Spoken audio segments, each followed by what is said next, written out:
Okay. Good afternoon. How's everybody?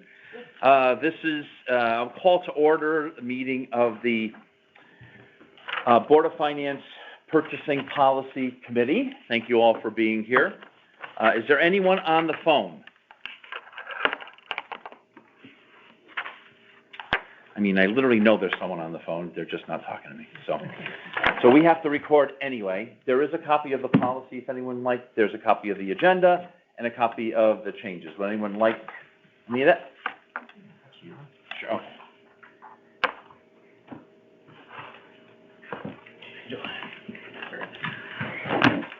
Okay. So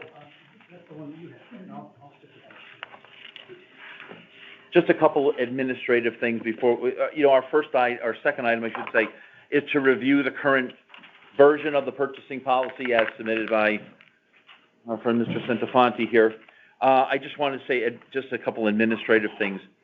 We've had a couple meetings about this, not in a committee meeting, but, meetings, just kind of working meetings to get through everything.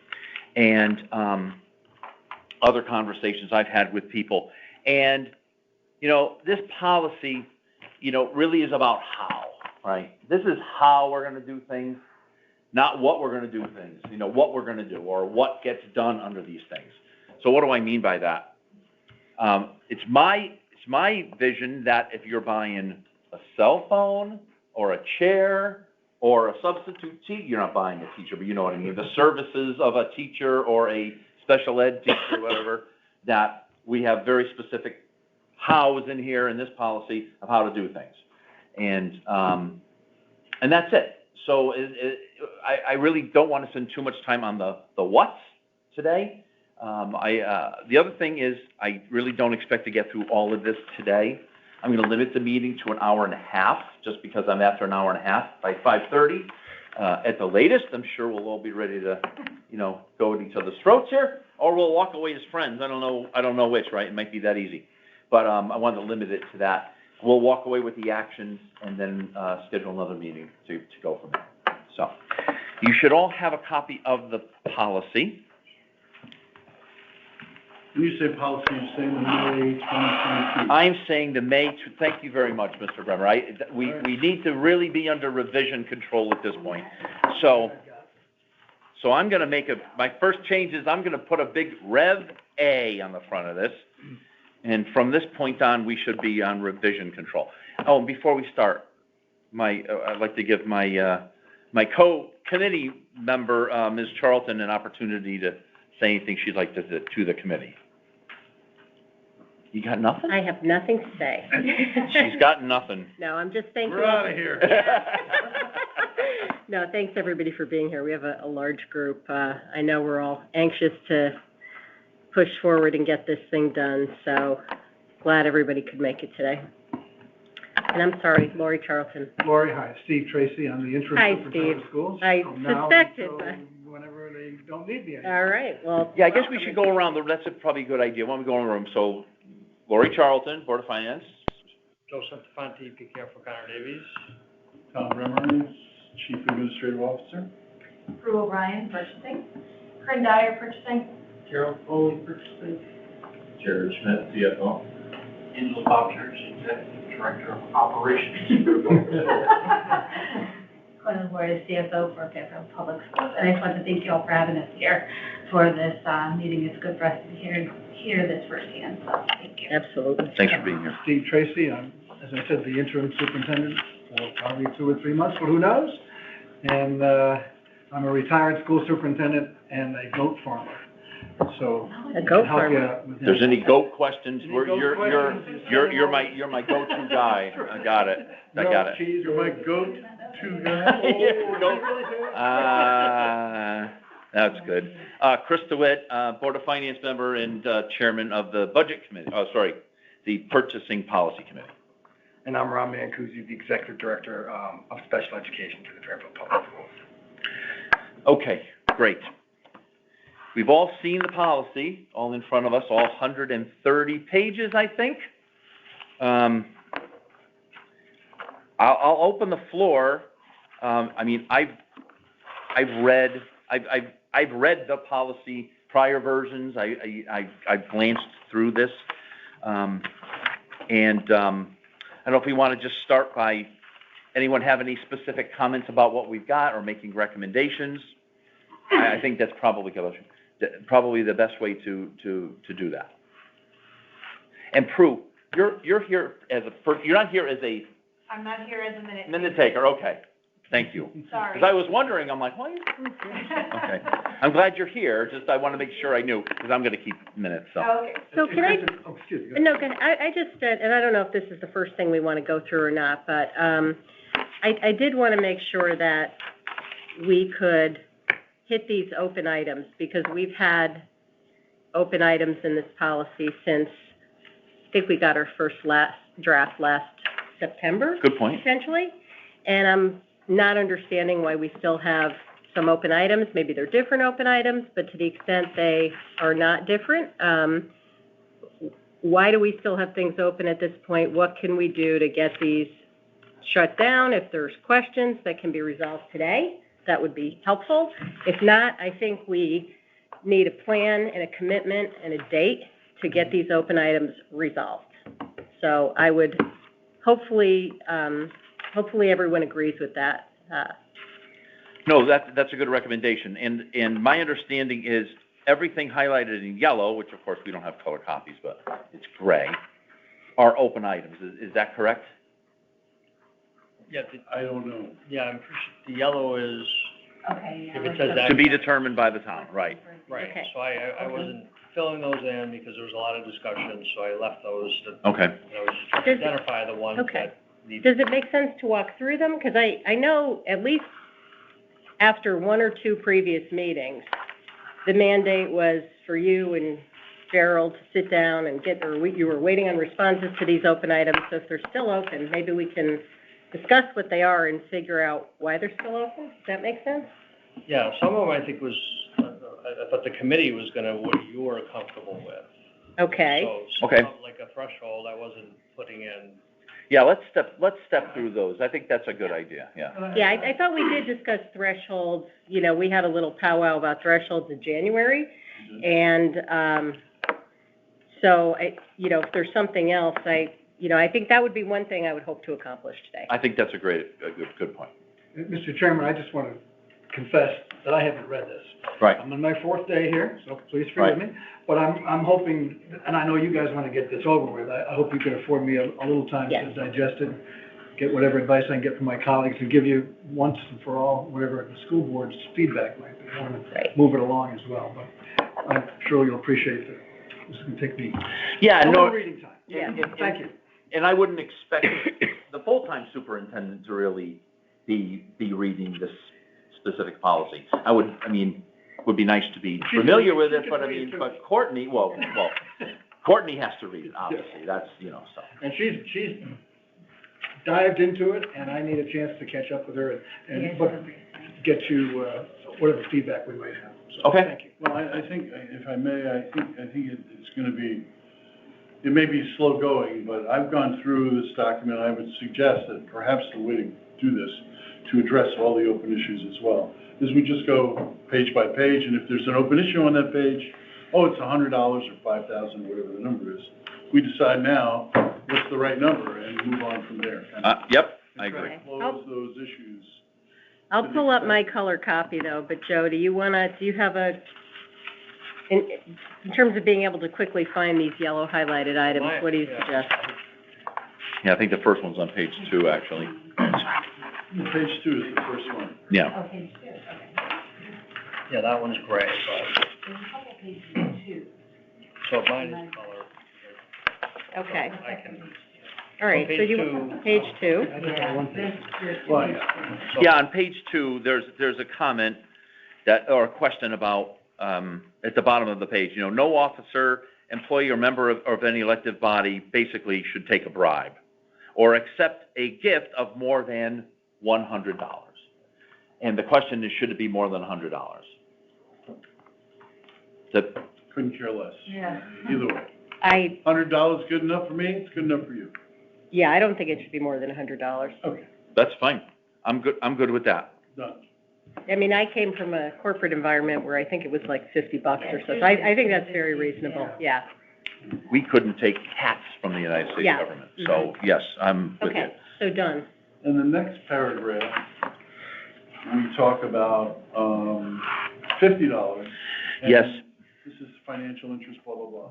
And my thinking here is, as I went through it, is, and I believe the charter, this is kind of parallel to the charter, which says Yeah. no financial interest, zero. That's right. My attitude is, make it zero. We'll Yeah. take it.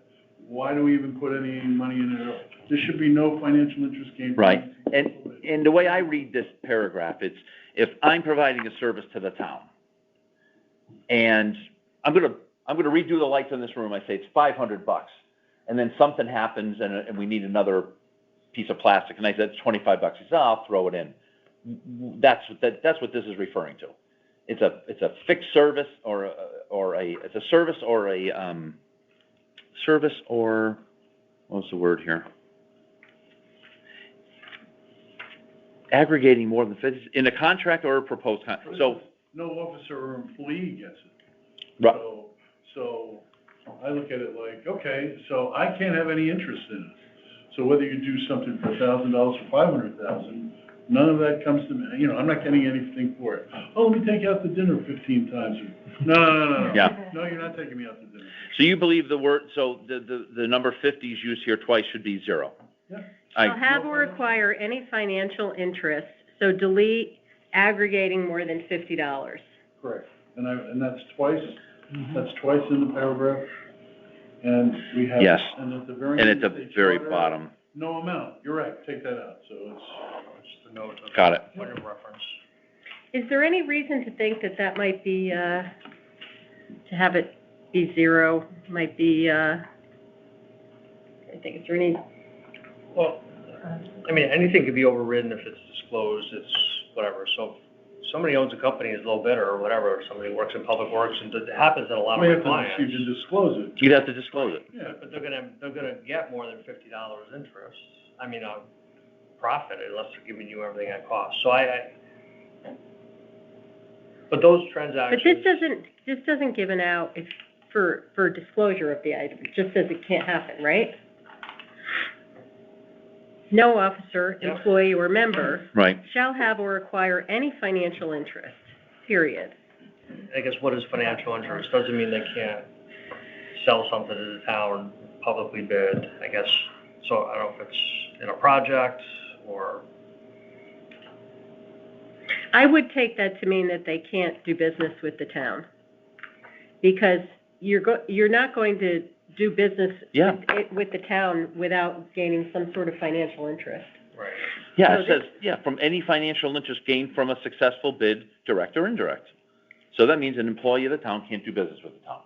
Yeah, why would you put it in business unless, like what, it's also a board, so like appointed board, there's a building member committee that's on multiple committees. He owns a material testing company, they publicly bid, and he is awarded, and he recuses himself on invoice approvals and like contract approvals. But he's been bidding for years. Right, but that's not what this says, though. That's my concern. Right, Because he would have a financial this interest. would take This- him out of the game. Yeah. That's right. Yeah. Like whether it's 50 or not, that's the. I think what we're trying to get to is making sure that any of those transactions are at arm's length and they're disclosed, not that they be completely prohibited. Is that, I'm asking. That's the normal practice. I mean, a lot of towns, if that vendor has the best deal, then Okay. why would you? Then can I penalize say, the town? right, so this Yeah. wording then I think has to be modified, because if we prohibit a financial interest, I think there's a difference between gifts versus this, right? Yeah. Well, what about this? If or we've crossed out aggregating more than $50. If we said, from a successful bid, direct or direct, no officer shall, without financial disclosure. To who? So if it says, no officer, employee, or member of a board, blah, blah, blah, shall have or acquire any financial interest gained from a successful bid, direct or indirect, without a financial disclosure, which means that a board member can now as you So said, he's gotta have bid. disclosure to who, though? To whom What? does it have to be approved? The purchasing agent? So he discloses to the purchasing agent. Who does this person, I don't wanna know the name, the person on this board you're talking about, that he just recuses or she recuses themselves, Correct, but they're a supplier to the town? correct. So when the committee would vote on hiring this materials company, Hmm. they would recuse themselves. And then every invoice thereafter, they would recuse themselves on the vote. But he's still a member of the committee. There's gotta be language pertaining to this in another, Yeah, I was gonna say, Because it's, there's probably nothing in there now. I mean, I think, and we could spend a lot of time on this, but can we maybe, think about how to revisit? I think the objective, right, is that the objective is that these dealings are at arm's length, there's no favor shown to any particular person. But it's not meant to, put the town in a bad position where the town would not be able to take advantage of an otherwise favorable arrangement just because, I think it's tricky though, because, when you are, if you're an employee or you're sitting on a commission, you do have inside information. There are reasons that generally this is frowned upon, Not allowed, right? right, So just the notion of disclosure itself without approval or, some more level of transparency or active approval might be something that, is beneficial to us, but maybe, I'll look to Joe. I don't know if there's examples that we Well, I'm can. thinking maybe the officer or employee is one category. I don't want an officer or an employee to have any financial interest.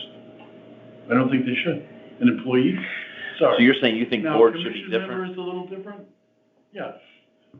We shouldn't be getting bids from employees, companies, and doing work for the town. We shouldn't be. Yeah, Think about that. So I think officer or employee, maybe that's one category here where no financial interest. Now, if there's a committee, commission member, elective or somebody appointed like board. that, What about they immediate want- family members? You know what I mean? Like that, Yeah, I don't care. No. as long as they're not an employee. I'd bar them. Oh, you're bar, yeah. I think would. that's the same. I mean, if I'm an employee, but my husband has a business to do whatever, like, Yeah, it's the same thing, Yeah. I don't like it. No, I exactly. don't like it. So, I tell you, I'm beginning to become concerned about what you're talking about with this person on a, I just- They honestly keep it on, keep it on the entire time. Like, we don't release the bid to the committee Yeah, they before don't it know. goes out, They the won't. bid reaches us, so it's public, everyone gets it at the same time. They have no, like, they're not allowed to. What's that? Oh, yeah. choose the awarded vendor, it's based on price, location. it's always best value. Yeah. And there's no, and this person doesn't get any No insider information that, Because it's during construction anyway, so they're really like a sub to GC, really. You know what I mean? Like, there are oversight over the GC, if that makes sense. but that's something where if you have a disclosure and approval process, you can handle it. I think that's what we're, Yeah, that's what I'm, this is saying here. and that's what I was trying to say too. If it's disclosed, it's fine, but again, your question is valid. Who disclosed to whom? Should it just be disclosed or should it be approved? And then approved by whom, right? Well, depending on the level of the contract, right, things need board of selectmen approval, so. I mean, maybe we don't figure this out right now, but I think this is one that, So I guess what we're trying to say here is, we're not trying to disallow, even though you want to disallow officers and employees, which I have to say I kind of agree with. But you're saying maybe a member of an elected board or appointed board? So one example I'll just throw out, because I think there's differences, is I can't remember, some town in southeast Connecticut, one of the board members owns a dealership, and they buy vehicles from the dealership because he gives them the best price. It's bid. Again, Right. So it's still a closed bid process, he just gives, but that's a commodity, it's a little bit easier, like projects are more concerning to me also, because there's just a lot of, but if you're just buying something, could the rule be different if you're, again, you still have to be the process, still have to be the lowest bid, and it still has to be disclosed. yeah. I'm throwing it out, we could do more research, but I think we, you know what, I think we need some examples, to be perfectly honest with you, maybe we can get, because So I think I'm we leaning more would toward- take the dollar amount out, but maybe, distinguish between employees versus, other volunteer positions with the town, whether board or commission members. And then, think about the requirements for disclosure and approval. Yep. Okay. And I'm taking running notes, so I'll, if that's okay, I'll be the note taker for today, and then I'll send out, copies of such. Hello, Mr. Peterson. Good. Is there any, I'll have to look, because we're referencing the charter in here, so I know you're in the charter revision right now, but what, in the town code, is this consistent with the town code? It is. Okay, well then the town code would have to change. So the wording as it is in here today is consistent with the charter? So, So you're stuck with this unless you change your charter. You could make this more restrictive than the charter, though. You can make it more restrictive. More restricted. why wouldn't we just refer to the charter then? Or, Well, I think, to me, the $50 doesn't make any sense. It makes No, I'm with you. Oh, so the charter says $50? Zero. The charter says The charge says zero. Oh. So why doesn't it just say pursuant to the charter, no employee, blah, blah, blah, blah, blah, blah, and then let it defer to that? That's fine with me.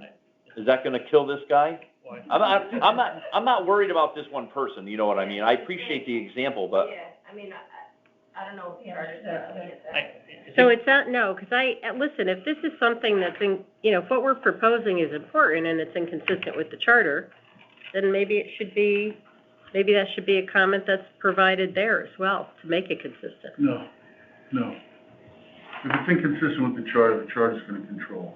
But the charter's under revision, right? It could be a comment. Yes, but the charter is about 99.9% Yeah, it's- done, and yeah. you're not, if we call tonight, you're not gonna make changes to the, it's 99.9% done. So your It's gonna go charter, back to the commission, right? it's gonna go back to the commission on vote of the Board of Selectmen within 3 days, 4 days. And they're not hearing any new issues. You can try to get in front of them, I can't say, who am I to say, but.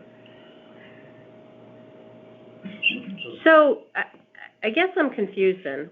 Where did the $50 come from? We put that in even though the charter says zero?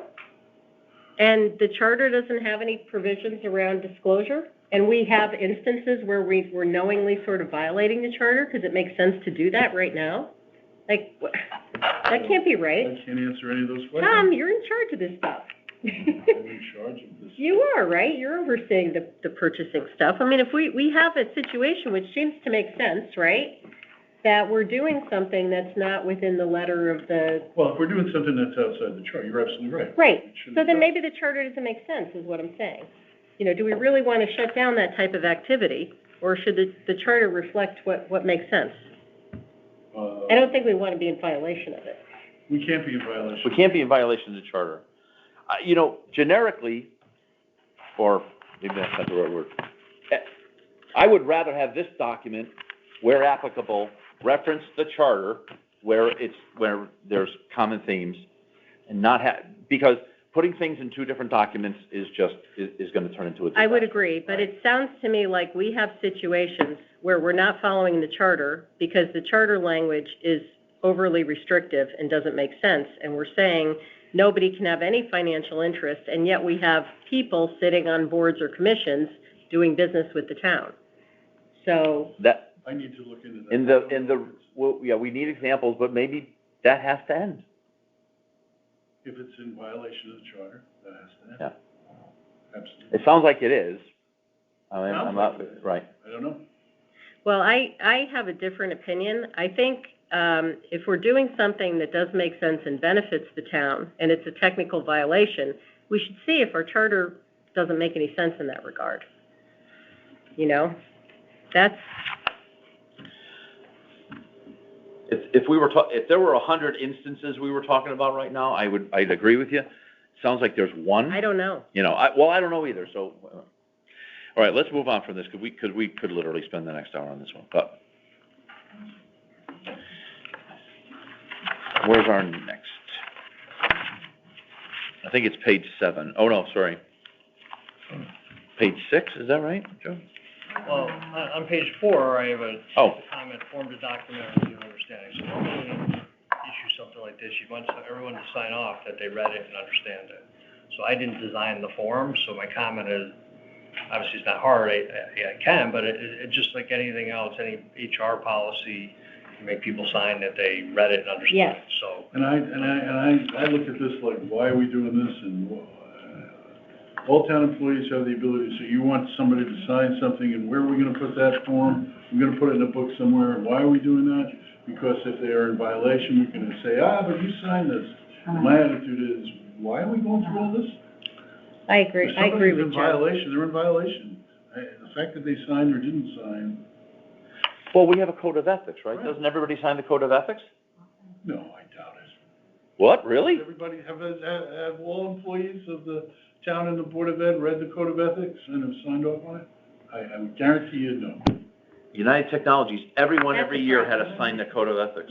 Everybody You has have to people sign it. sign, everybody who works I in the Board signed of it Ed? and my staff. Everybody signed it. No, I- every employee. Some extra. Tom, they should read it, and they should sign They it. should sign it. I can't, I'm shocked that you think that's like, If they did it before me, but since I started. It's never been done before. well, that's a problem. Well, we Maybe haven't that's had a why code of we have ethics so for that many long, issues. to be honest with you. I'm sorry? We haven't had a code of ethics for that long. Code of ethics was a byproduct of these discussions around the original purchasing policy. So, what, 10 years? It's gotta be at least 10 years. 6 years? Let's maybe? go back to Yeah. why we're doing this process in the first place, you know? We had a corruption scandal. Yeah. Yeah. This is in response to an audit. Mhm. Maybe we should think about the fact that we haven't been doing things that we should be doing, rather than saying, you know, why should people read a code of ethics and sign off on it? I mean, to me, that is very standard practice. I would agree. Now, this policy, it says, all town employees who have the ability to approve requisitions. So everyone in the purchasing department, and probably the finance department, should have record of signing this. There's many more people than that, on the Board of Ed side as well as the town. Oh, yeah, and on the Board of Ed Everybody side. who puts in a requisition has to. Approving requisitions. Okay, so everybody in the approval of requisitions. Right. Okay. The code of ethics, everyone in town should sign the code of ethics. I And don't didn't we understand in that either. fact put approve money in the HR budget for a piece of software that was gonna track people's compliance and people signing off on town policies? I recall Oh, I that don't very remember that, specifically, yeah. Oh, maybe. I mean, that's kind of what this is for, right? So Joe, your point is, if there were a form, and I think there should be a form, it should be inserted under here. Yeah, or just as an appendix, it should be included, just right now it's not developed, or again, it could be combined with all that, when a new employee starts, all those policies. Yep. But again, just from a fraud perspective, it has been proven, and if somebody signs something, Yes. they take it more seriously than, oh, I didn't know, like, and I can tell you all the investigations I've done, it's like, oh, I didn't know that was the policy, it's like, well, yeah, you did. Yep, I'm with you. It gives you a lot of leverage when All right, things go wrong. I made a note that we're going to include this as an appendix or underneath, so. And we have those as part of like our onboarding process, so when we Yes. onboard your frontline, all of that information that you have a timeline that you're supposed to comply with submitting all the documentation and attesting that you've watched the appropriate videos and. Right. You know. Yeah. So we do that as part of the onboarding. I mean, I had to sign all that stuff annually. Yeah. Not just once, As an officer, I. annually. Yeah. As an employee, I'm telling you, as an employee of United Technologies, every year I had to sign to go online. Did you read it? Check a box, yes, and then this is my signature. We had to do it every year, and it was annual. I mean, big companies do it. It's not just officers, it's not just directors and above. Yeah, we It's had everyone. yeah. Everyone had to do it, yeah. You have that in your. I mean, you're creating a culture of compliance Yeah, right. as part of this, which is important. Okay, So who's going to, Joe, do you have a sample? I mean, I could find one, I just don't want Okay. to be integrated into something bigger. does. But if you want a separate form, it wouldn't be too hard. So, what other, Put it as an addendum. Yeah, let's just put a sample as an appendix, right? Okay, yeah, I can. I would say separate because not everybody, this is not something like the code of ethics where every employee would sign it. This is a I see. subset of people. So- Okay, Yep. yep, it won't take long to find it. But if there is a subsection that, if there's an onboarding, there's an HR onboarding thing in town, separate from you, of course, this should be added to that. Yeah, we maintain a list of all the people that are in the approval queue, so we make sure that they have signed appropriate forms and have the proper training, so that's part of our sign up too. Yeah, great, perfect. Got it. It would be helpful, though, to follow up, though, on that, Really that nice. HR, program, because that was one that, I'll follow. there may be workflow where it happens, you sign off through email, and it's not like a paper form, and then that would, That would be ideal. Yeah. You can track it. Yeah, that's much better. I don't know, and I might be getting confused if that was the same program that, I don't know, maybe the police department had in place, but there were 3 tools that they put in the budget, and one of them was compliance, because I remember commenting on that. And this right? is recent, this is within the last couple of years, right? This is this budget that we just passed. Oh, in There this was year's money budget. put in this budget, and one of the items in there was a compliance tool, which would allow, tracking and workflow. Hopefully, I don't know if it was through email or whatever, I assume it was. Workflow and tracking of compliance sign-offs, so you would know, same thing like if somebody took their training, required training or whatever, that kind of thing. Got it. Okay. Or if you don't have that, I mean, frontline quality education. Right. Have that, it might be something, I don't know if you can get that, or another module, or use, because that is already kind of in place and working. Right. If Okay. you didn't already go this route. Right. Okay. Page 6, looks like we're questioning the distribution of bids, which, Oh, for that page 5, the date. Well, that's just the date, so that's gonna move until Okay. we're done. effective date, right? And in section 1.8, all the charter numbers are gonna all need to be changed. What's this? Yep. Until November. The charter numbers When are the gonna charter change. revision is done, Right, all these numbers are different chapters. right. But this will be done before that, I hope, right? The charter numbers are all different now. Yeah, I mean, the Well, we charter should have money, the- we should the have the charter's numbers. still gotta pass a referendum too, so Okay. I would just, yeah, All right. that's the So page question. 6 is gray, it was a change, it's not a yellow. Okay, So that was something, those words were added as part of the, new meetings and edit process. So it was just in one or more of the following manners, it was just and the newspaper ad is a state thing? I mean, Yeah. Oh, for certain what things. is that? That's not on page 6, is it? Yeah. That's on for that. is the newspaper ad a state thing? Yeah, Depends on the grant. yeah, we have different requirements depending on, so I just give you the language for that because there's very prescribed requirements for the Board of Ed for what you advertise depending on what service it is. Yeah, and I think this was left generic, that one or more, so that we weren't saying it had to Right. be these Oh, four. I see, yeah. So it was allowing you to do what you're supposed to do, but it. So the Board of Ed's okay with these 4 things, but you're saying there's are there other mandatory That's things? comprehensive, No. Okay. It does specify how you have to post it and things like that. So if I This use is that just the- language, I'll check with This them. is just the what, not the how? Yeah, so it wasn't that it was, these 4 had to be done, it was Yeah. clarifying that you do Okay. what you need to do, whatever the Perfect. requirements are. Perfect. The bottom of page 7. Okay, that was an ad, that's gray. Well, before we get to that, Okay, sorry. in H, the department recommended rejecting the low bid must provide in writing the reasons. I don't think we really want to do that. Wait, are you on page 9 now? Page 7, H. My page 7. No, you're right. H, The department recommend, I must have the wrong version. Why would you it's not? the version I sent you. Oh, I used the version that I got from you yesterday. Anyway, it's okay. I'll get Yeah, I didn't. It's under, I'm it's seeing on section, my page 9, which I think is the same document that you It's section 2.08. Maybe because yours is marked, so your Okay, page numbers are page different, Oh, okay. but it's, No, item eight. I sent this to Letter you A. yesterday. Yes, Okay. Yeah, you probably have different page numbers, but this is, Yeah, I'm just following the section numbers. yeah, that's, exactly. I'll So, follow section numbers. Okay, so what well, is the concern about this It's one? recommending rejecting it a little bit Yeah, I more. don't wanna, you want everything in writing, and I don't know if that's always beneficial for the town, to have it all in writing. Why you would reject a low bid? It's gotta be documented.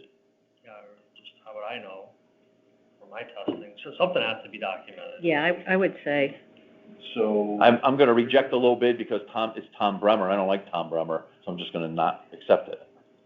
There's gotta be something in here. Tom Bremer didn't meet the requirements of. you have a problem with that, Joe? Keeping it as is? Yeah, you wanna leave it? You don't care? No. Okay. As a lawyer, I think discoverable, and now I've gotta put all the reasons. Well, that's not a good sufficient reason, Yeah. it's all about. yeah, but if it were challenged anyway and it wasn't in writing, I think you'd have the same. Well, I'm not saying you don't put anything in writing, but what are the reasons?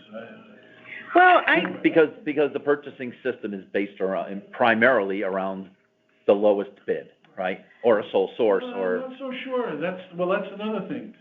We're not in a position of, I see some statements in here that says low bid is not always the reason. Right. that's true. That's true. That is true. Low bid is rarely the reason? I don't know the answer to that question. I don't wanna, I guess, I don't think personally we should be afraid to document if our rationale is appropriate, then we should feel Right. confident defending that. And so we document That's the fine. basis on which we rejected this low bid. Just the same I reason we think have to I document think why that's it's fine. a sole source. Yeah. that's, Yeah. it's a little different, but And okay. I agree with I'm that. not arguing. But we just might have challenge, and we have to go through it, but with the language, it will be the decision of the purchasing authority, because that could leave us in a place of, I don't remember the legal language, but it would be a challenge, because if we, I'll just give an example,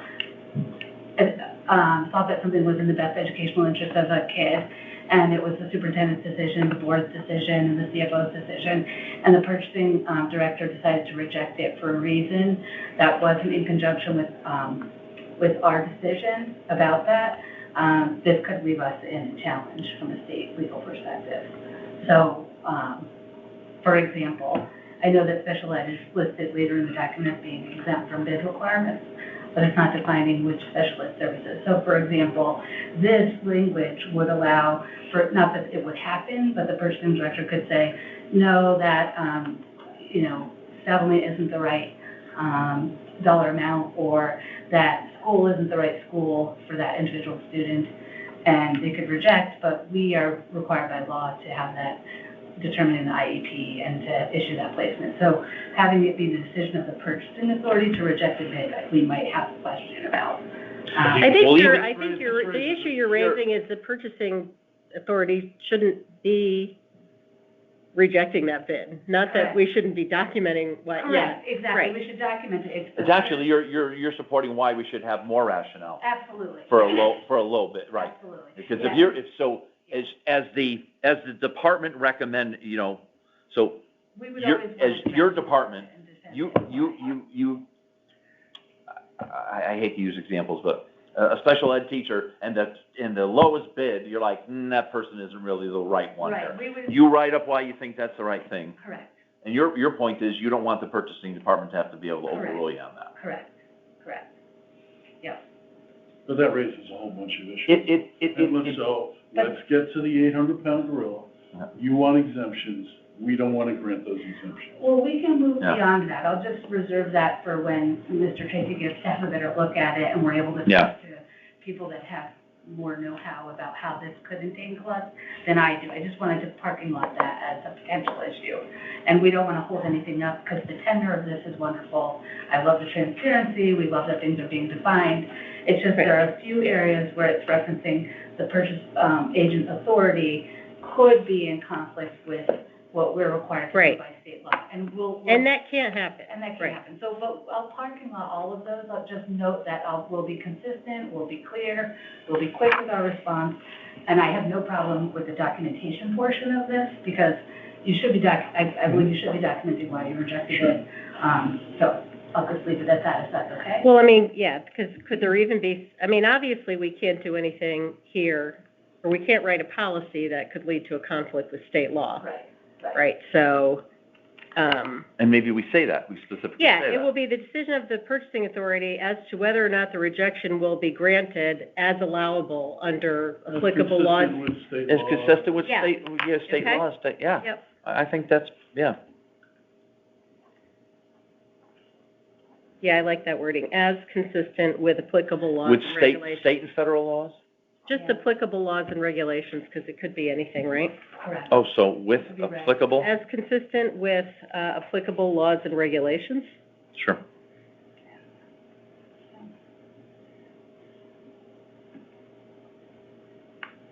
Okay. As, I wrote as consistent with Yep. applicable laws and regulations. So anything that, yep, got it. Okay, sorry, I know I'm coughing, but I don't have COVID, just so everyone knows. I tested myself like 6 times this week. Yeah, what's your, I have a sure. had an allergy thing going on. Just for the title, so rejection of bids or proposals. So I agree, like, we can write up why we're rejecting a low bid, and we normally do within the award letter anyways. Huh? But when it comes to professional service proposals, we normally put a committee together, they rate the scoring, like, they rate the proposals, we don't go off price alone. So in that award letter, we would justify why we're hiring the committee that, or the proposer that we're picking. Sure. But we're not gonna say why we're picking the other, you know what I mean? I think, Why yeah, I would think not? that, Yeah, no, I see what you're saying. It's, You're not rather than rejecting it. saying, Like, hey, sometimes- here's all the reasons why I picked this person or this person providing the service. Yeah. You know, we're saying, why didn't you pick this person, right? You're saying it goes the other way. you go the other way. Right. She's saying, you're the winner because of this, that, and the other thing, It's- and we're not. Right. You- I think when it's purely based on low bid, this is applicable. For competitive bids, not For- proposals. Correct, for a, Use the language, yeah. I see what you're saying. you're You're saying talking as, about professional services. it's I not a think, isn't it? Yeah, there's a proposal. difference between the RFP, RFB, RFQ, that, and how you treat whether or not, because not all of them are interested in, as you write it up, whether or not it's the lowest bid. It's So you- one consideration of many. Yeah, so I think what you're saying is, maybe H should be called rejection of bids. Correct. If it doesn't say proposals, it solves that problem. Competitive. I think that's right, yeah. Okay. Competitive bid. So rejection of. Competitive bids, yeah, sure. You don't have to tell the proposers why you rejected the proposers when it's an RFP, right? Is that your point? Right, I mean, we can You discuss just- with them, we don't have to put it in Yeah. like. Well, no, I mean, the, Score well. Only when it's a bid, when people are bidding up against, then you would go back and, that's okay. It's a Right. competitive bid. but the documenting of the lowest bidder is usually an internal thing. It stays with the package for the rest of its life. And then somebody comes back and says, hey, I bid $5 in that job and you hired this guy at $50. And then you go back and say, well, yeah, but you didn't have this state license that you need. It's part of the, it lives in perpetuity in that. And we in that- normally put those in the award letters anyway, so they are in the files already. Yeah, got it. Okay, no, good idea. All right. Okay, so we're I striking the think word we're- proposals, so it's rejection of bids, Oh, and then. rejection of competitive bids. Period. Yep, not proposals. Right, rejection of competitive bids, and then the last bullet we put in that little language. Yes, Okay. They're consistent with. yep, consistent with applicable. Mhm. Okay, Perfect. I. Is that a That's change? just an add, it's just additional information in this section, so this is talked about in other sections, so it's just, I wanna make more than just 3 towns. Yeah, I mean, Thinking 25 miles, 50-mile radius, something like that. so you could just take out the towns and, Yeah, I mean, that was what was drafted, so I Yep, didn't yep. edit it. So you just want, so that, the thing that's in whatever color, you wanna remove that? So I'm gonna take, no, no, we're gonna say, or in very close proximity to Fairfield within 50-mile radius. I'm gonna take out very, because that's unnecessary. So develop and maintain an approved MRO vendor list. Within proximity to Fairfield. Within 25 miles? within close proximity, Yeah, let's make it 25 miles. in close proximity to Fairfield, or we said within 25 miles, Yeah, Sure. say 25 miles Within instead of close 25 miles. proximity. within 25 miles, Okay. Now, 25-mile proximity to, The intention is that you have the list and you're awarding them priority, or is that part of the consideration? Like, what are we trying to do here? Well, if they're an MRO, so we need plumbers. So we put out this thing, we get 3 plumbers within 25 miles. Yeah. They're on the list, so whenever we need a plumber, you're on the list. We don't need to You go. don't have to bid, okay. We have to I was- go out. But is that- But is this But like? does that to be able to MRO go to list Home include a Depot rate? too? Like, I don't, Well, what you're doing is when you go out for the plumbers, you're asking, okay, what are your rates? What are you, this, that, and the other? And we vet the plumbers. yeah. Obviously, if there's a plumber for $100 an hour and they're only 50, it's a pre-bid. maybe that 100 doesn't make it to the list. We have enough guys at the 50, you're not making it to the list. So when you create this MRO list, though, it says, Chris DeWitt Plumbing, he charges $50 an hour. Isn't that correct? Yeah. Oh, when you publish the rates and everything? And if I come back and say, hey, you know, I'm up to $75 an hour now, you're like, no, you're on Oh, the, you're not on the list. you're on the list. We use the list. do we have this now? Do people know they can Okay. apply for the list, so it's not like a selected? And the No, purpose, No, we try, we have. So this is- telling people that- This is it's really a preferred vendor list. Yeah, Local preference. Got it. local preference, yeah. Trying to get people to even bid on that. We would do that in New York, we had MWBE. Yeah. Minority Women Black-Owned Business. We prioritize Yeah. them and categorize them as such. So, got it, okay. anyway, And again, they don't have to bid. There's no bid involved. It's talking about it later. Oh, okay, all right, Yeah. okay. It's typically used for smaller jobs, you know, we need $5,000. Yeah. I'm not gonna bid, we're gonna get the guy in, who's Joe, and we've got him on the list. When the project gets bigger, we don't just go to Joe, it's $200,000 worth of plumbing, we're not going to Joe. Yeah, right. We're going to- If you're replumbing the whole building, I get it. If you're fixing a sink, yeah, no, I get it, okay. And it's been selected by one of our women purchasers. What is this, we don't need first select person in board of finance, they shouldn't even be involved. Where are we At the reading? very end of It's that I, same thing, hold on. that same paragraph, you've got first select person in board of finance. No, oh, yeah. board of finance should not be involved with which plumber. So, I don't even see that on I. yeah, it's right after the bolded part. Oh, okay, that has been selected and authorized. So the purchasing department should develop and maintain. Exactly right. So that should be the beginning, right? The purchasing department shall And authorize. develop and maintain and authorize So and just approve. put period after purchasing authority? Yep. Okay. So authority or department, is there 2 different things? So how do you want to start it? Purchasing authority or purchasing Let's department? see. Do you define those later? Okay. I think it's the department. Department, we'll stick with that. And then we strike everything from that has been forward. Okay. Because we've said up front that the purchasing department's doing it. Okay, I definitely don't want to vote on a freaking approved vendor list in the board of finance. no basis to do that. All right, so. Okay, page 8. Insurance certificates. This is just cosmetic if required, it's just a language added, will obtain, so Yep. it's just, those are just clarifications. Okay, Under L, that's a form to be developed, most towns have a new vendor form, so. I think I have a placeholder for it, but I didn't develop it, so I don't know if the town wants to develop it, or it's just what what are you document? talking about, Joe? I'm sorry. L. Oh, new vendors will be added, So okay. form to be developed. So normally there's a form that somebody would get all the data, do whatever due diligence, it's a real company, do the Right. research, and then somebody approve it to be entered as a new vendor. So I don't, so most towns care have about a that? form. Always, L. always know about Al. Yes, and so Al, what we wanted to do is we're gonna request that the town department should provide purchasing with the new form, and that the purchasing department will scan the form and attach it to the record of use. We already do, you know. But who does the vetting? Yeah. Who does the vetting of that vendor? We just don't have enough people to chase W-9 forms.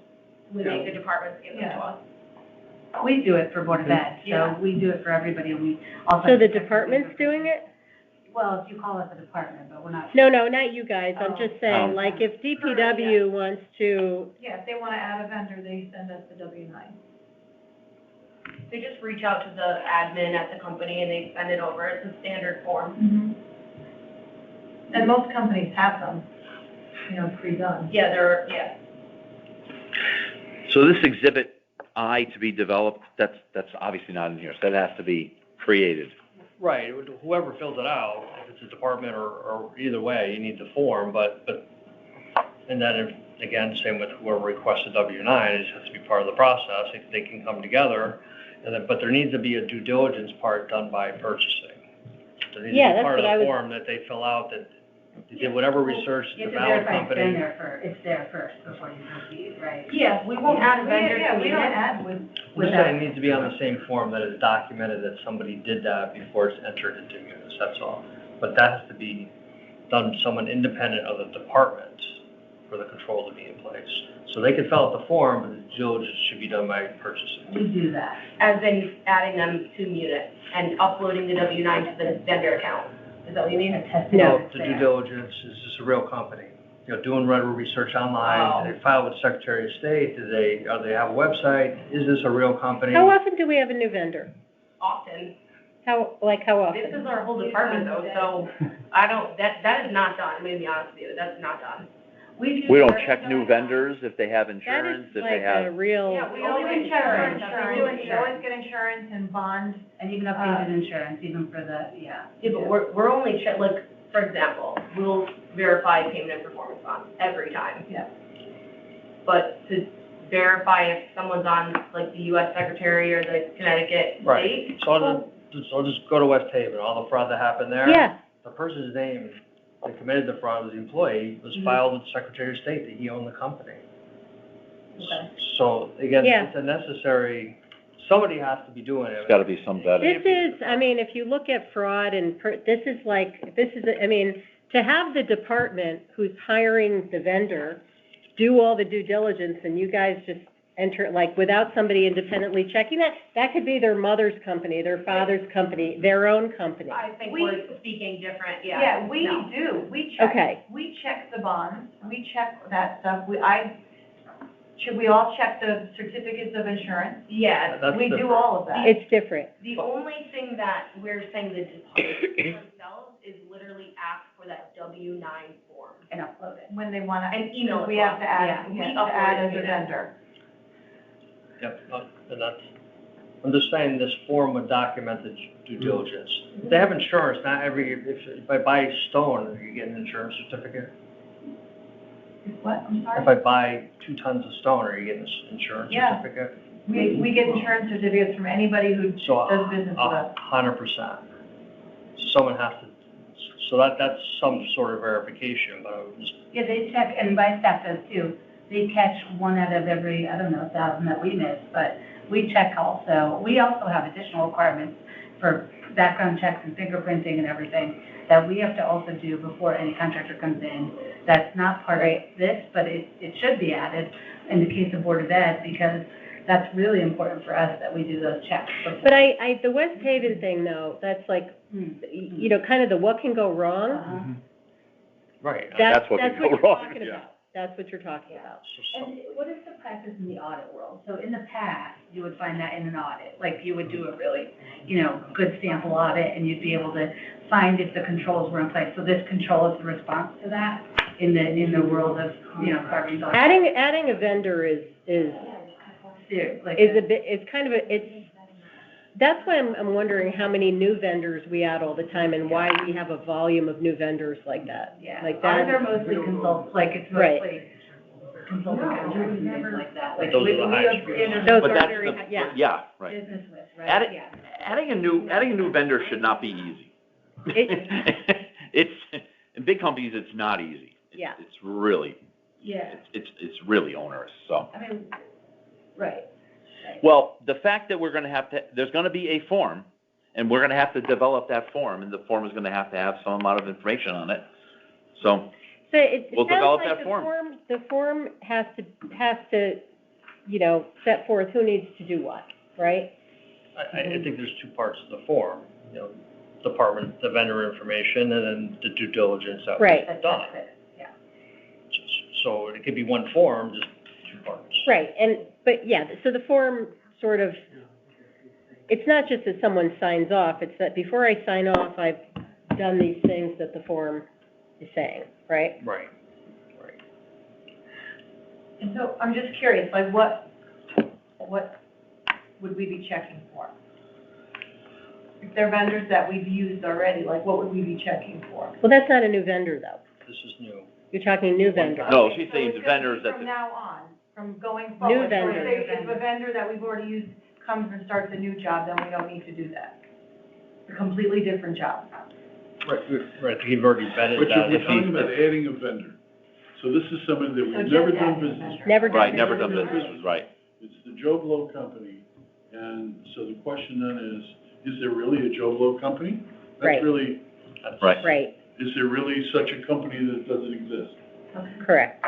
And right now, it sounds like we don't know.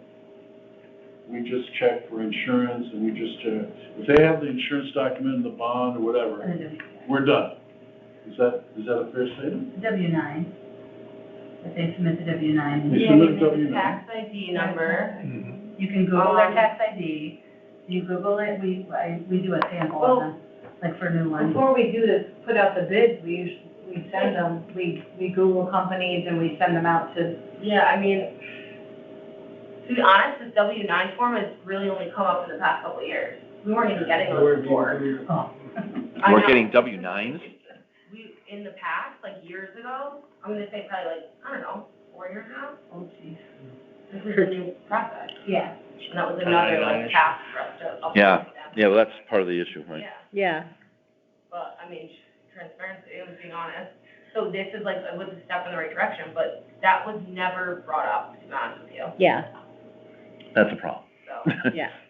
That's part of the problem. Going yeah. through this. Yeah. Yes, right. No, yeah, and honestly, no, it's not trying to be critical of anyone, it's just that, yeah, a brand new vendor, there should be a process in place to make sure that that is a legitimate entity that does not is not controlled by the same person that's putting in that requisition, whatever, because that happens, it does happen. I've seen it happen in a corporate environment, it's happened in Happens here. municipalities, Right. it's not, if there's not a diligence process around new vendors, that's a way, I mean, you have to sort of put yourself in the mind of a friend, how are you gonna take money out, right?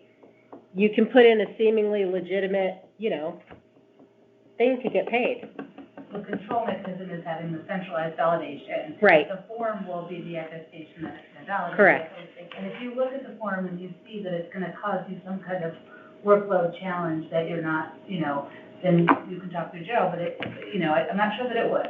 Because it sounds like you're doing a lot of the due diligence that the form would require all of It does, and Yeah, that's I why think you're doing a lot more than you think of. You probably are, and I still get back to like brand new vendors Yep. and the volume of brand new vendors that we've never done business with before.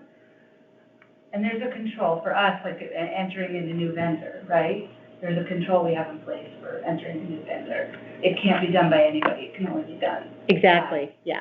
by the department. That is usually a specific individual, yeah. Yeah. In regards to the second bullet where it says the purchasing department will request, I don't know why we just don't say approved vendors will supply a W-9, then it doesn't put the onus on you guys. Because you could request it and not get it and be in compliance. Yeah, you don't get a. Well, that's right, this only says, I'm gonna ask you for your W-9, I'm not gonna give it to you, okay, no, it has to be Can I supplied. so this exhibit, I'm sorry, back to that new vendor form, who is putting that together, just so that we have is that Are you giving us something, Joe, or no? I can find something, yeah, Okay. I just left, there wasn't one, but I think it said. We need an Yeah. example, yes. Yeah, I Yeah. think that's. Yeah. And within that, I think maybe we should consider who, I think every vendor going Who should Yeah. be the approval New process? vendors. New vendors. So sometimes you define new vendors as the new year, I think, because sometimes we've had to redo all. Yeah, no, someone that the town has not paid It's before. only a new vendor that Yeah. you've never done business with. Now, you still have to do Still a lot.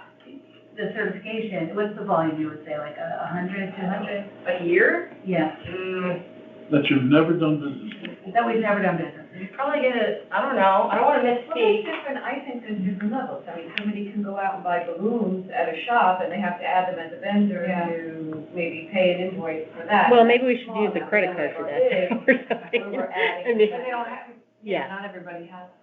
Yeah, so they're, Maybe we can.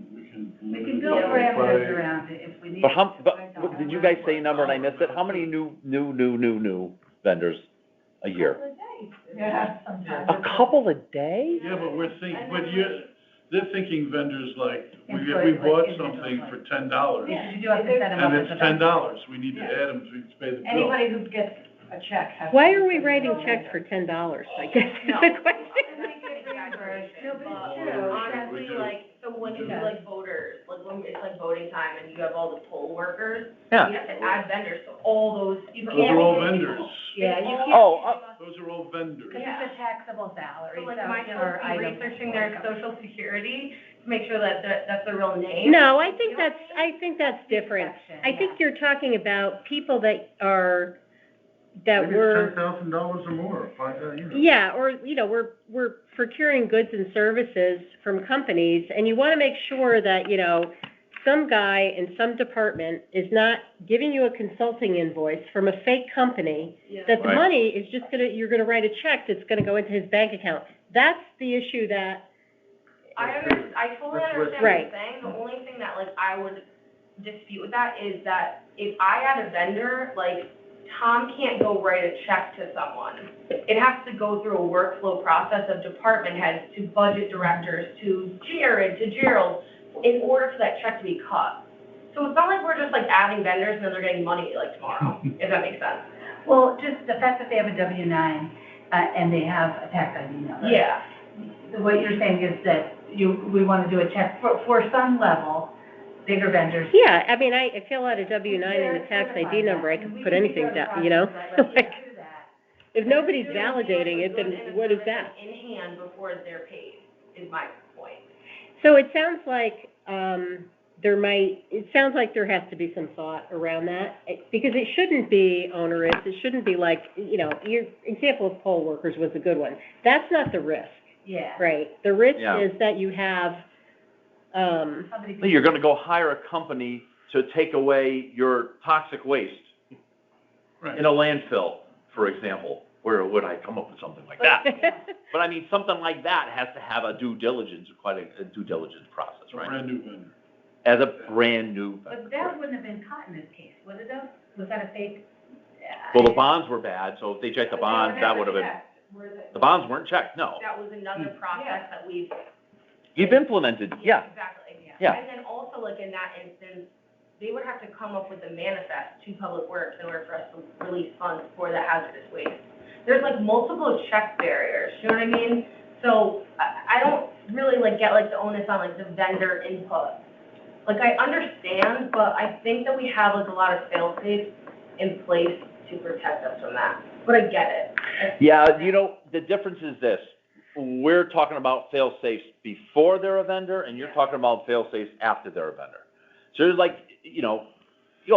hey, I'm making you a vendor today. Okay, here's my W-9, okay, great. Mhm. And then you submit your first invoice, and it would say, you really aren't on the manifest, right? You really don't have this other thing, so I'm not gonna pay you. Well, if we had done that work beforehand, then we wouldn't And then have, you realize that. or even worse. But they have to Right. do a requisition, and when they requisition to contract with them, it shouldn't be before they start the work, and it would come up there. So if you created a vendor, they had a tax ID, they had submitted W-9, they went through the vetting process, and then they submitted a requisition all the way through the flow, you would catch that before that became a contract, unless nobody could have caught it. Do you know what I'm saying? Like, except for in an audit, right? Because they dotted all the i's and crossed all the t's. Yeah, I think if we, Yeah. this form to be developed with the checklist of what has to be done, I think maybe that needs to provide some clarity around this. I mean, it's an important control. We And definitely it have to get an example of a form and look at it that way, and then, once we see that form in front of us, we'll, Yeah, I mean, you we know- don't want to be doing anything stupid, but like, Right. you have a W-9 with a tax ID, like, suppose it's just something someone made up. Like, would you know that? No. I wouldn't know No, that. you wouldn't, no, if someone right? faked, I would hope if that someone we faked a figure it W-9, out. you had no idea. That's right. No, you wouldn't.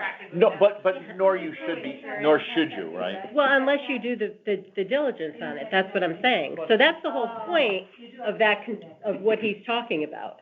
They don't check, so But you the- do have to check the tax But ID. these people just, they Yeah. get the W-9s, it's still not a real company, that's not a control. It's right. No, I understand, yeah. It's not fake, it's real. It's a real W-9, it's just for a fake company. Yep. Right. It's Yeah. not a real company, but they go through the process, anyone can set up a company and get a W-9. I mean, Yeah. get Right. a tax ID number, Sure, doesn't mean it's a legitimate business. Yep. right. And can I just quickly go back to I real briefly? I know I'm not meaning to skip back.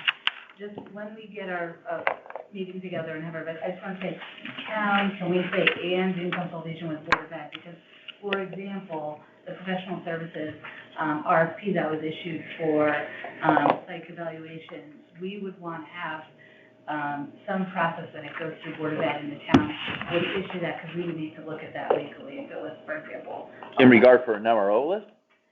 No, I'm sorry, for on-call bid list, so we're mentioning other professional services, like. Where- Oh, you're on J. Jay, I'm sorry. Okay. I thought you said I. Identify types and use of services by the May town. issue, create approved vendor call list. These are just examples. Okay, so what's the issue? It says by the town, Well, and the town should be a The Board part of of Ed is part of the town is the legal entity. Okay. So town covers every single department. But they didn't consult with us when they issued the RFP for something that shouldn't have been an RFP, for example. So I'd like to outline that in some way, shape, or So So- which item are you talking about, Courtney? Jay, for. J, the on-call bin. So what specific language in J? So, what it says, based upon the identified types, volume, and use of goods and services by the town, the purchasing department may issue RFPs. So the purchasing department should not do that without having consultation with the Board of Ed, especially for other professional services. But don't you have to create a requisition? We passed it on, We did not create a requisition in this case for the RFP, it was just issued. Yeah. What, how does that? Why would they issue an RFP if they don't know you need it? For your psych eval services, Yeah, they talked to you guys offline, but it didn't go. we were through. told we had to. Yeah. But it was never like sent to you to review, is that what you're saying? We did see the one from Stanford. I think somebody sent the one from Stanford. And we worked with Gerald's office on the nurses and the OT and PT contract. But the recent one, the psych eval, so it didn't go through the business office at all. So Rob didn't know some of the legal rules that it would have been, so this is just an example. Yep. So the RFP got issued, and it had a lot of language that should have been looked at by legal, because we had to pull it down because it was in conflict with, it would leave the town open to lawsuits, because it referenced best pricing rather than. So Rob knew about it and you didn't? Well, Rob was, it needs to be. Yes, Let's that's put it in true. place. Let's put that in, yeah. That's true. I knew about it. So, So I mean, shouldn't all RFP or request for RFP for anything within the, It should come through my office, because we're the business office. It So should, we're yeah. partners with the purchasing department. They're not a department of the town in the way that other departments are a department of the town. I'm, the entity that's responsible for the fiscal operation for the Board of Ed. So it should come, it doesn't say that here, but it just says by the purchasing department, they can issue it. So I don't know what the language is. Maybe I can get back to you on that. I won't delay getting. what about, the purchasing department won't accept any RFP request from anybody but you? Okay. Well, I was Well, gonna I say, would we say, can send you RFPs, like, I do RFPs with Angeles all the time, but this has never come up. He's in the business office, so, he and I Well, are we- partners. All right, so. You sound like you're looking for a single point entity in Correct. central office to say, here's an RFP that I need.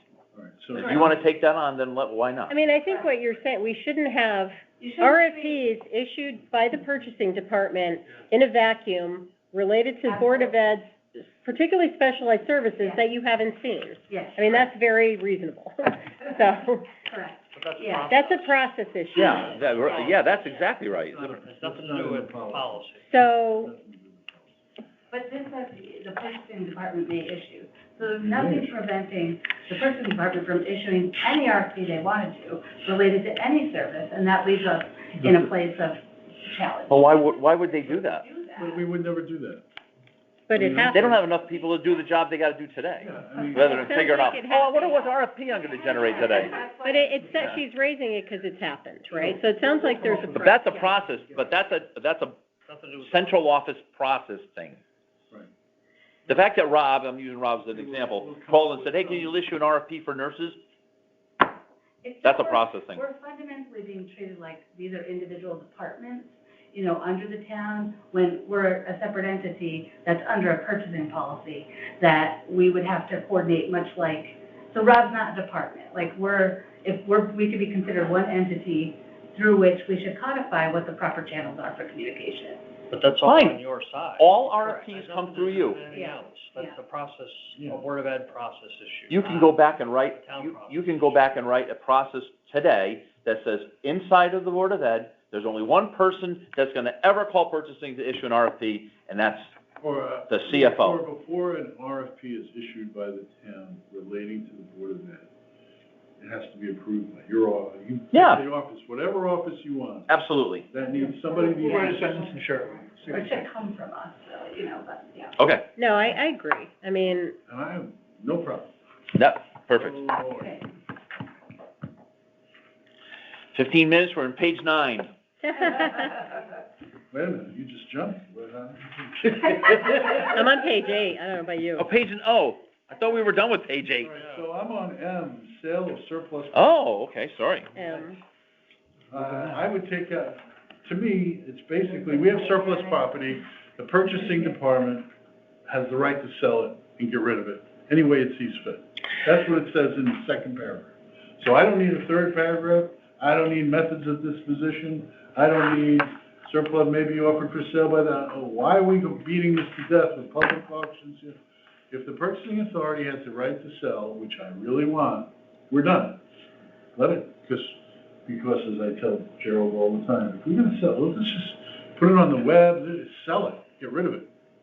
And I would, Well, I think what this is doing is Well- it's trying to make sure we're maximizing the value for the town, right? And not just, that's what it says in, you know, because you could sell something to an employee and say, here, you want this stuff, you know, like, I think should be, these are town assets, right, that you're selling, so. okay, so you wanna say we won't sell it to any employee, we'll do that. No, I I'm just wanna- not saying that's the issue. I'm just, you're suggesting that there be no guidelines around how we dispose of things, and I think what this is trying to say, and I'm not saying this is the right process here, but what this is trying to put some control around is to make sure that the town is, you know, optimizing the value it's getting. Well- We're selling it for the highest value. How about this?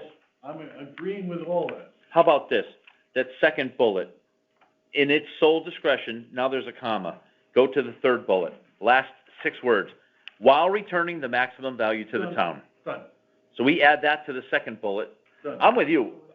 The purchasing department wants to sell this thing to Tom Bremer, and he's willing to pay $500 for that beat-up old truck. What do I give a crap? Right, sell it. As long as you get the maximum value. Do we care? As long as you give them the maximum value. Who's to say that's the maximum value, I guess is the question. Well, But you can add 15 pages to this, that question's still gonna remain. If you say it's for the maximum value, that's. So right now, the this, onus is on the person. right now, this is saying that surplus property may be offered for sale by the town in accordance with section 4.5 of the town charter. This action requires all surplus property that has a value of $100 or more be publicly bid. Why is that highlighted? what are you looking at? I'm looking at, it's the same section, section M, but it's on page I don't 9. know why it's highlighted. It was highlighted because that amount was listed in the charter. Oh, Oh, So if this is listed in the charter, that, Highlighted text is in the charter.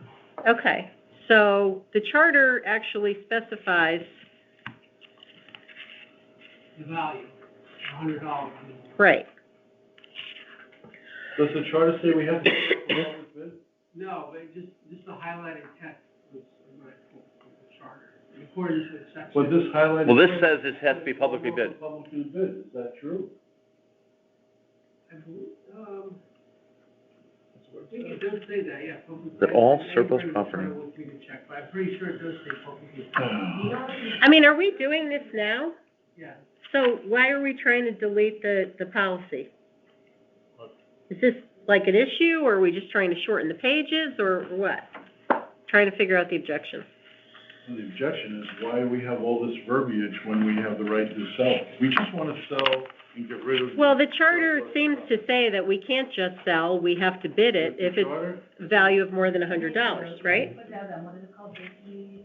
There's a couple, like, There's a couple websites. I mean, trust me, Tom, I think some of the stuff should be changed in the charter too, but like, then let's make a list of the things, 'cause. Well, what does publicly bid mean? Means goes on a website Now, we just put. and says, hey, we got a truck for sale. Right. Yep. That's you're right. And people write in a bid and say, I'll give you $50, and whoever the highest value. Right. But this also just says you could sell it at an auction, you could get sealed bids if it's something big, you could sell it for scrap, you can negotiate it, like, to me, I don't know, I don't think this is harmful, but. I don't know why we would, well, I agree, the third bullet, again, except for while returning the maximum value to the town, I don't know why we would get into that. Where it is, because people are always calling up. To transfer best from you, one that's cash. I mean, I would just move on, I would leave it personally. Well, it's not painful, we could leave it all, it's just, to me, it's. If It seems to me if we leave it, it's not changing anything we're currently If doing. it's in accordance with the charter, and that highlighted thing is the charter, then I don't know. what would be, I'd rather but if we focus on didn't it. publicly bid, if we took out the words publicly bid, if the charter didn't say publicly bid, what would we do differently? I mean, putting it on the website is publicly bidding it, is it not? I mean, technically, that's a public bid, That's really what we're doing, is putting it on the website. That's Right. all we do. That's which is a really what we public do. bid, so we're in accordance with the charter. No, that's exactly right, but it's negotiating sales, selling for scrap, we don't do. No, it's saying you could do that. Like, that could be an appropriate method of sale if you want to. You could have a negotiated sale. Good. If you think, rather than putting it on a website, I got somebody who's gonna buy this truck for whatever, I could do that because this is set forth here, so, And it's all documented and disclosable, right? We could. okay. I wanna pay attention to M. Yeah, reporting to Board of Finance, we don't, this is.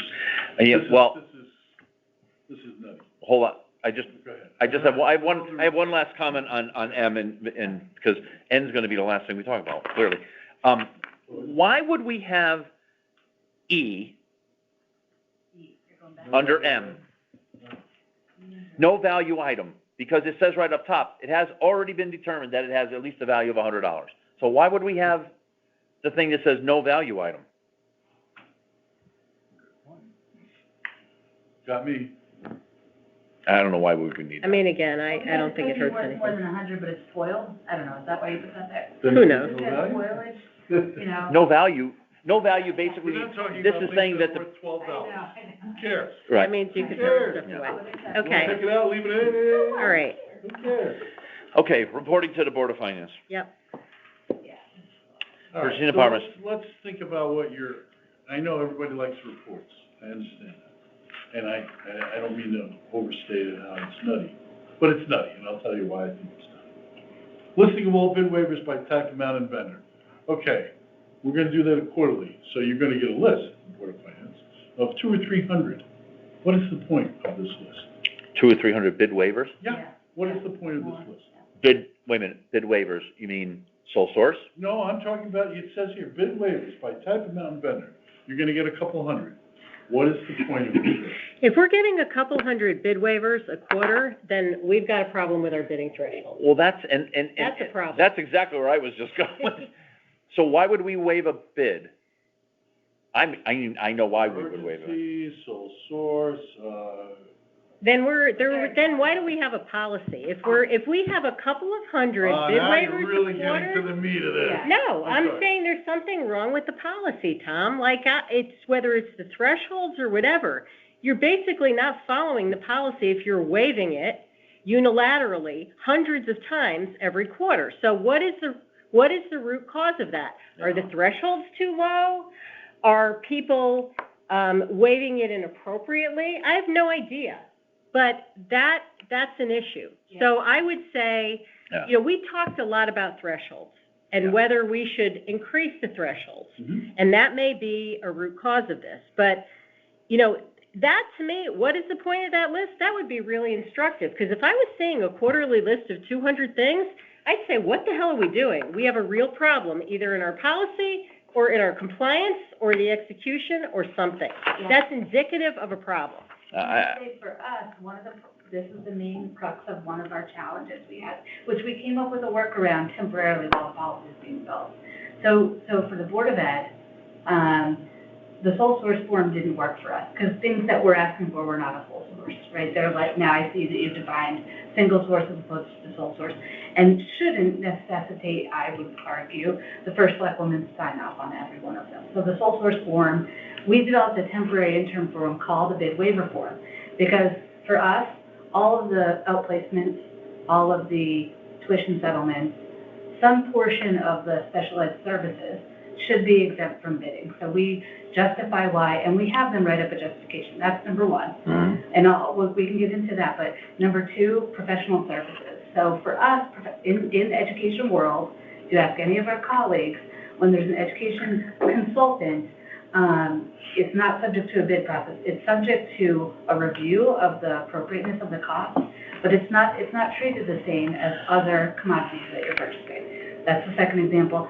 And the third example is, for some reason I'm blanking, professional services, special education services, and there's a third example that I'm blanking on. But, so we do require that they cite the federal law, the agreement that came upon in the IEP. Like, we back up and document all those pieces.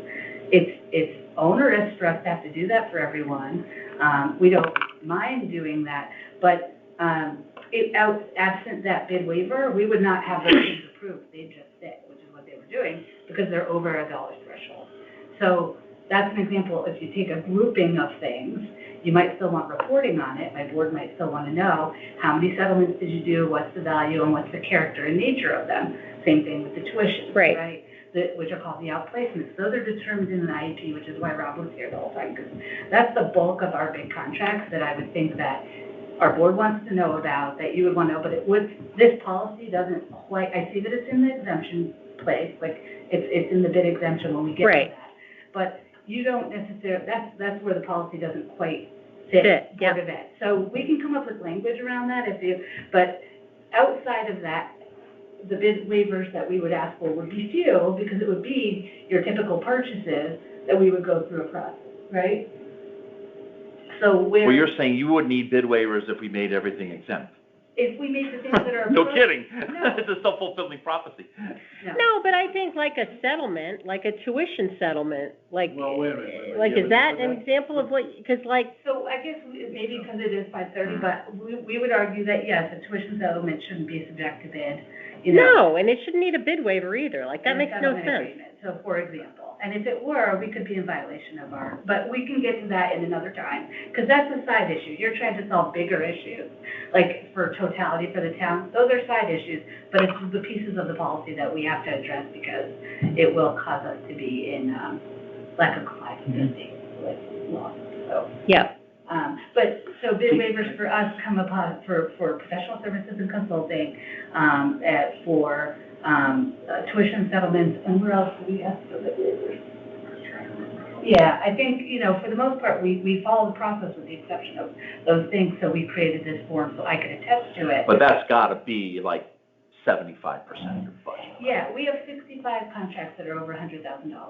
Of those, 80% are in the special ed category, and they're determined by lawyers in a closed room per a process that's established, you know. So we can tell you about that so you can feel more comfortable, but we have to have an understanding of what that looks like so that this doesn't prohibit us. I don't think that's what this is meant to get to, though. Yeah. No, Like, I that's agree with the that. I point, agree. right? Yeah. And I also find, like, to your point too, I mean, if we do literally have hundreds of bid waivers, that's a problem. That is an issue, I So agree. tell me where the bid waivers come from now. Okay, Well, there's lots of them, but, so one that Courtney mentioned, so consulting service. Can you separate town and, like, out of the couple hundred a month or whatever, how much is on the town side, and what's the nature of those, and what comes from your side versus the Board of Ed? Well, I'd have to go back and break down, but there's just a lot of them. So, like, for instance, like WPCF, almost every contractor that they hire is a bid waiver. WPCA? PCF, the Water Facility. Control Facility. Okay, Because it's typically unique Yes. equipment, it has to be serviced by a unique contractor, so if they go to buy a part, that's unique, so it's, you know, you're connecting all the dots. sole source. Yeah, so it's a big waiver. So it's a sole source, it's Justin. a sole source, yeah. But it's, again, you're classifying, you're kind of crossing over, there's, I think, I'm trying to think of some of this. I'd have to put together a list, but there's a lot. I typically take them, pull them off, I review them with Tom, sign off on them, and I just stick them in a file, and I attach the note to the requisition. But there's a lot of them. I mean, I would say, you know, in sheer volume, probably there's more on the Board of Ed side than there is on the town. But, you know, again, I put the textbooks in, I mean, there's hundreds of textbooks. Yeah, textbooks should not be subject Yeah. to bid. So there's examples, and we can. Well, go there is through. But that's examples that it shouldn't be subject to bid, but there are other examples that should be subject. But- I have a feeling, I I have a found feeling that we're that- trying to lump a bunch of things in there Well, that see- really aren't meant to go through the bidding Yeah. process anyway, which is why we're ending up with bid waivers that we don't need to be having or reporting on. So you're- This bid waiver thing seems to be inclusive of a lot of different things, Yes. you Right, know? it seems to like- be a way of documenting a bunch of stuff that Yeah. doesn't fit in the current process. Yeah, So the yeah, question I- is, what should yeah. the process Could be? you do me a favor, just send me, like, I don't know, last month's or whatever the quarter, just the last bid waivers. End of the year, don't do that. But, okay, we'll send you. Well, you know, we'll send just send me a representative thing, Yeah, just out of curiosity. It feels like most of them are sole source, and that makes me feel a little bit better, as long as there's a sole source justification that goes along with Well, it. they are and they aren't, because it's some of it is a fine line, you know, it's like, I have a file that I keep bid waivers, I have a file I keep emergencies, I have a file for sole source, and again, some of them kind of cross over, it could be, you know, one or the other. But there's a lot of them, I mean, I have a file cabinet full of. Well, remember, we do WPC 10,000 requisitions a year. Yeah. About. I get it. So, Like 100 is not that much. WPCF is a great example. If you're gonna go out and buy a new, what do you call that thing that just blew up, The new digester. digester. I hate that word. Yeah, But you're gonna go buy a digester, and the guy says, listen, there's only one place in the world, I'm like, good, great. But if you're gonna go buy bolts to bolt the thing in at, you know, and that's a sole source, when you go and buy them at Home Depot or something like that, that's not right, yeah. We're like, perfect is the enemy of the good, like, because the problem you're trying to solve, you're gumming up all the other things with the problem you're trying to solve. Right. So there are true emergencies. There are things that should be exempt from bids. So if we agree on those in the policy, everything can be smooth, and we can focus our time on really doing our due diligence on the things we should be doing due diligence on. Right. You know, which Well- I think is what you're trying to get at. No, I think and I appreciate everyone's point. My reaction was the same as Chris's, No, like, what are we talking about? If I saw the list of the 200, because you might say, okay, there's 200 here. These 25, like, this is not like really a bid waiver, like, a tuition settlement. That That's makes not no that sense. shouldn't be a. Makes no sense, And it shouldn't- right? yeah. Because that's not anything that would go out to bid in the first place. It's different. So that's just creating paperwork now for something that, Right. and no, we don't need to here's see your those. list of 200. Right. Really? What are you gonna do? Right, so maybe when you boil that list down to 200, you say, well, you know, maybe these things should be handled in a different manner, because they're not really bid items anyway. Correct. So you get those out, you fix that process, and then maybe it ends up being, it's a list of emergencies or Yeah. whatever, but that is informative, Or sole source. Yeah, I because I mean, would that's, say the work that Angela's does is the work that the town does, because it's facilities, it's widgets, it's all those things. The work that we do in curriculum and instruction and the work that Rob does in special education is unique. And so Right. we can give you that feedback and in a timely fashion, so that we still meet the need to assess every widget, to make sure that there's a settlement agreement behind everything that we sign off on, for example, you know, that substantiates the dollar value, that's discussable. like professional services. Correct. Let me throw out legal services for an example. Yes. Do we do bid waivers for legal services? We've been asked to, because it got. I mean, on the town side. Yeah, what we do, well, not quite, yes and no. What we do. To me, professional services are a separate category. Like, you do bidding when you're buying things and you're trying to get, you know, competitive bids and put objectivity around the process so there's no favoritism going on. You know, that's why I think when we talked about the policy, we were trying to have carve-outs for things that don't fit in there, because you don't buy certain things like that, like legal services, like, you know, certain But special. what we do on the town side for legal services, you're absolutely right. We don't bid out legal services and go get the cheapest lawyer. That's Right. true. But the flip side of that is, we do make sure that the lawyers that we do contract with, what's the best deal you can give us? What is the deal? Oh, I charge $500 every hour to my clients, but for the town, we charge $400. And if they're not willing to do that, then we consider maybe other lawyers.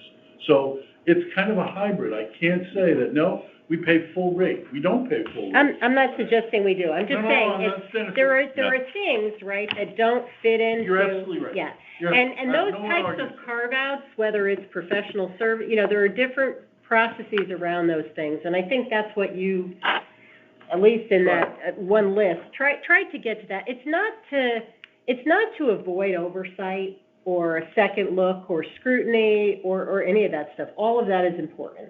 It's just to make sure that we're not just pushing paper and, you know, slowing down the process for stuff that there's no value add by doing that. You know, there's not a control, it's not a, you know. Fraud detector, it's not a, Right. that's, it's not enough, yeah. but let's be honest here, you know, when we talk about special ed services, we're talking about a lot of money. I mean, lots and lots of money. That's why, if this was a $50 an hour plumber, we wouldn't be having this discussion in there, right?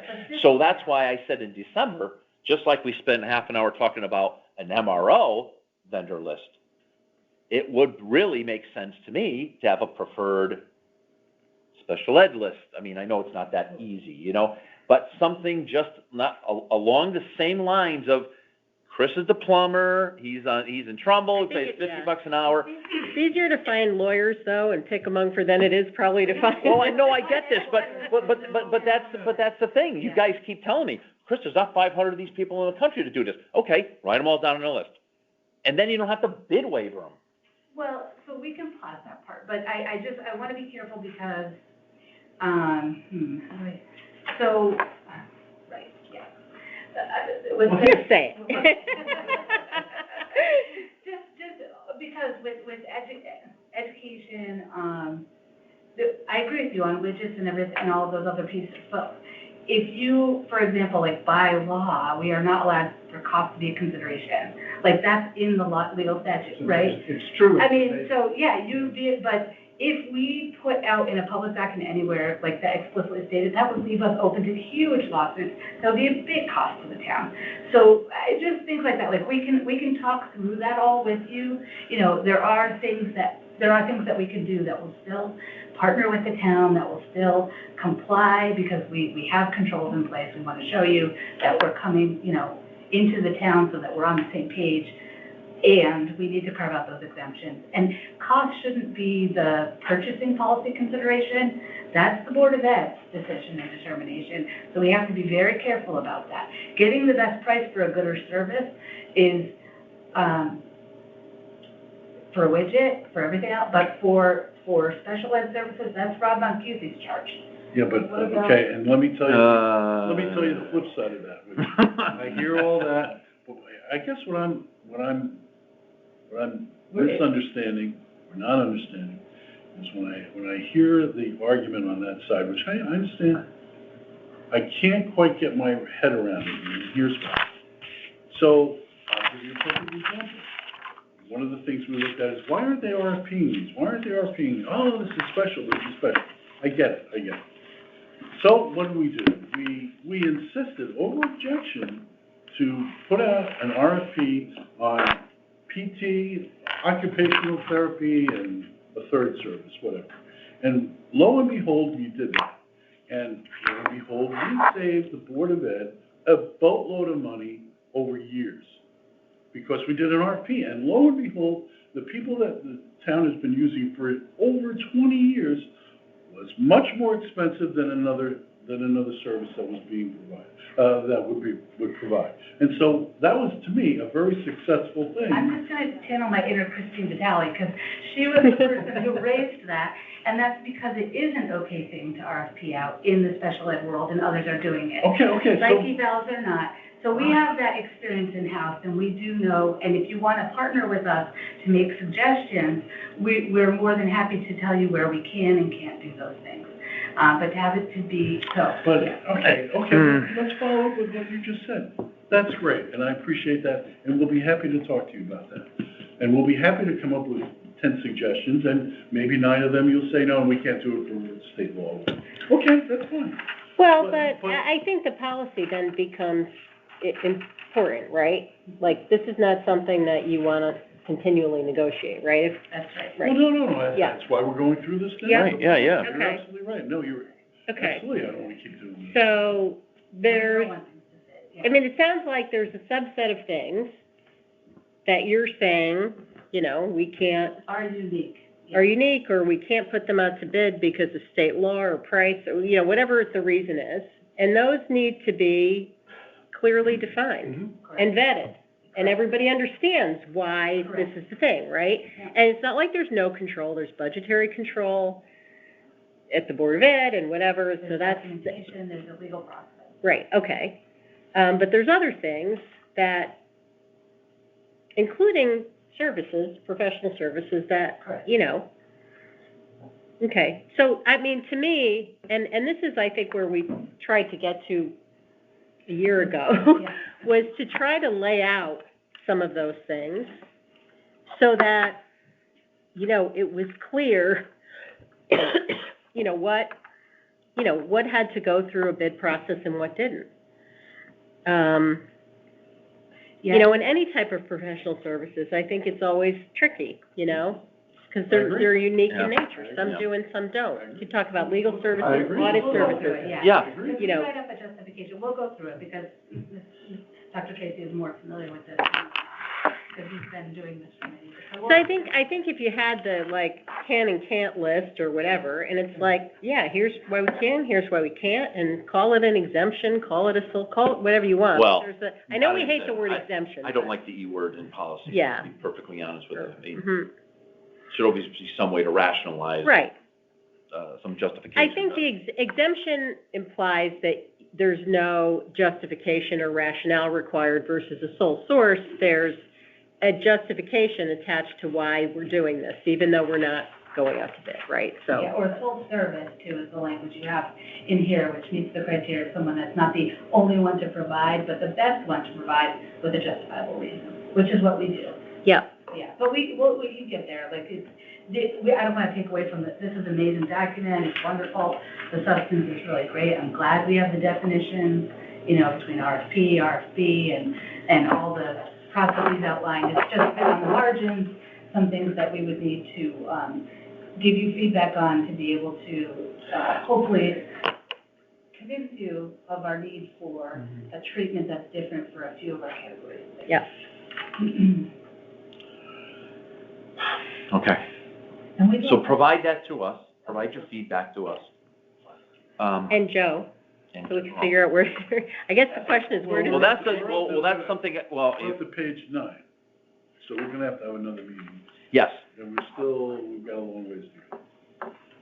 guess we don't have to, we can try to do this remotely too, the next time. I mean, we are, this policy. I mean, a lot of it is back. A bunch of this is exhibits. This policy itself is like 53 pages. Yeah, right. So, which is a lot, but it's, and we're only, we're focused on the open items, because I'm assuming My there's. comments end on page Well, 35. I think yeah. But I guess there's a couple things, right? We focused on open items and we're flipping pages, but I guess, Courtney, it sounds like you guys still have to provide comments. And I would encourage you to just make them, and Jeff, I don't know if you want to wait, but like as specific as possible. Like, we would suggest that in this section, we have these words. Yeah, Then we can have the discussion as to why. We could redline comments in here, or, Yeah, for discussion, but, yeah, Sure. yeah. okay. Yeah, I'm thinking, without having the benefit of reading through this yet, that any time we think the school board should be treated differently, we should spell that out, provide the legal reference for why that would be, and explain what internal controls we have nonetheless to make sure that things are being done properly. We haven't had a chance to talk about it yet, but that's what I would expect us to do. Why can't we do it? What's the legal reason why not? What are we doing in lieu of the town process to make sure that things are on the up and up? Right. I'll give that to you. And we'll give you the proposed language, so we won't come to the meeting without. Yeah, Yeah, next time we yeah. need to come with language, Yeah. right, Yeah. right. Fair enough. Because the purchasing authority, much to Joe's point, right, is with the purchasing department, right? And if you're saying, well, we don't want them to have control of that, then you have to genuinely have control of that and show that you have control of that. Burden's on us to explain. And then the why, burden what are is we on, doing? and to keep the records and yes, and all those things. And I would recommend to my Board of Ed friends that, just like, Mr. Bremer was talking about with the OTPT, that even though these things might be, well, I don't need to rebid OTPT because I can have a bid waiver or whatever you want to call it, that list of things that can actually be bid on some tact every 2 years, whatever, should be rebid just to make sure, just for budget, keeping the budget whole. Yeah. I mean, there's got to be something in here. There are absolutely, there are plenty. And I started the meeting by saying I wanted to talk about how and not what, right? But it's implied to me as a Board of Finance guy anyway, that everyone in the town who works for the town should have the responsibility of saying, hey, I think I can save $5 if we bought all of our Post-it notes from Staples rather than something else, right? And I'd love to bring you a list of those things that we've done and what we're going to do for next year, and how we're hoping for help from the town to do additional things. For instance, on the energy efficiency side, that we've had some challenges with, and utilities, and so certainly, we do that, and we continue to do that, and we will continue to do that, and we don't want our hands tied to be able to do that on the Board of Ed side either. We want to partner and be able to do that, so. Yep. Okay. 1,000%, on the same page. Okay. Okay. So we had stopped it in, but maybe we might want to have a separate, and Tom, we can talk offline, and I think Mary LeClaire had some thoughts on this. Yeah, I kind was of just from an going to say, I was going audit to send that out perspective. to Yeah. a couple people. I think that, and just to throw it out there, item 4, I recall had a specific purpose from the audit. Are we still in? Yeah. Yeah. That was, there was a lot of evidence of split bids or people quoting just below the limit in multiple things. That is a problem. And so, that is not just something that should go to the Board of Finance. It should go to the Board of Finance, but it's also something that should be used internally as a control so that you guys can make sure this isn't happening. And it's an audit thing too, It was obviously. disturbing, and the funny part about it was, not funny, but I think they were pretty open with you. Oh, yeah. We just do it at $2,900 because that way we don't have to get we'll do 2 for $2,900. And they were doing it at the Board of Ed for books, Yeah. right? And we'll go into So, that later, but that's. to the extent you see that, and you're getting a report on that, Yeah. you're gonna have, But address it, yeah. you're gonna have insight into that, whereas we didn't know that until we had the audit done. Yeah. And then we realized it was a problem. Now, It's way part too of that, late. you go back and you say, part of the issue was $3,000 was probably unreasonably low. Sure.